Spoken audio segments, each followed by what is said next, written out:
Welcome to Rudolph's Insights. Today, we shall be talking about the transatlantic slave trade and its role in creating an ethnic group in Nigeria. Around the year 1526, the first British expedition into Africa took course. Their first major business, slaves. You see, around this time, the New World, which will later be known as USA, were in need of manpower to work on the sugar and cotton plantations. They, however, tried a whole lot of other races, ranging from Chinese to the Indians, but they noticed these races were, should I say, fragile, which was what prompted the British, to source for an alternative source of manpower, and their search led them to Africa. The organization tasked with this responsibility of bringing this manpower, or should I say slaves, from Africa to the New World was known as International British Organization, for short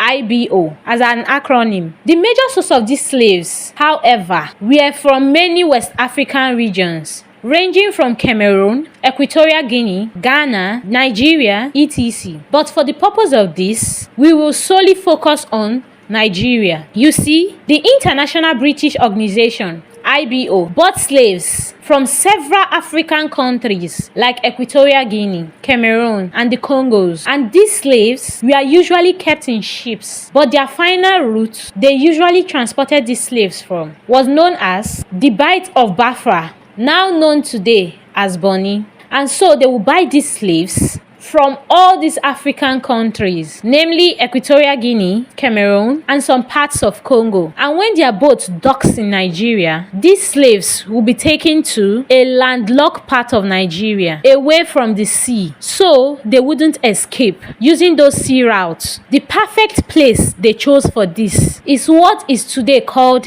Imo State and Abia State, which is the closest to the Bight. These slaves were also fed and made to recover before they, the British, finally loaded them back into the boats and set sail to the Americas. And hence, you usually see things like this. You see, most times we mistake the Iswama as the area where slaves were bought from by everybody. But quite on the contrary, the Iswama is the area the British docks some of their slaves, pending when they finally set sail. However, they left those slaves who were fragile or condemned, like old people, pregnant women, and wounded or sick slaves there. It is only the strongest slaves that were prepped and set for sail to the Americas. These slaves, however, did not speak one language, since they were brought from different parts of Africa. We will get back to this. However, the British kept on with this same routine, and the slaves who were condemned or left around the Iswama region in what is today Imo State,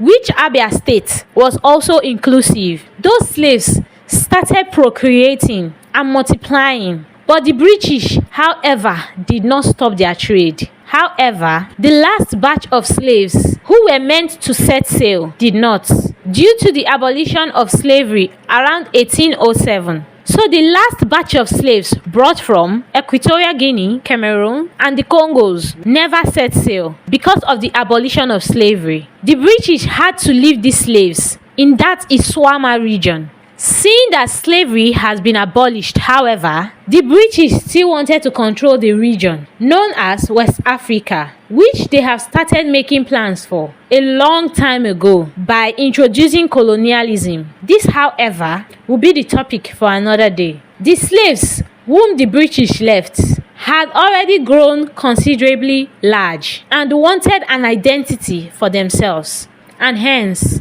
they decided to keep the name IBO, which is an acronym for International British Organization, or should I say, the Igbo tribe of Nigeria. And remember, they did not speak one language, owing to the fact that they were never one people. Well, the British, who had later introduced colonialism in a bid to remedy this situation, contracted, or should I say, taxed the late Bishop Ajayi Crowther, may his soul rest in peace, with the responsibility of formulating one unique language which these people would use to communicate in one voice. Ajayi Crowther had to study the languages of the indigenous people of Nigeria, like the Ikweres, the Ikas, the Igalas, the Benins, etc., and took their lexicons and words to make this a success, which was what gave birth to the first Igbo Bible and dictionary, documents above. And the British taxed every teacher in that region to teach this language, which would later be known as the Central Igbo language, to everybody, both old and young.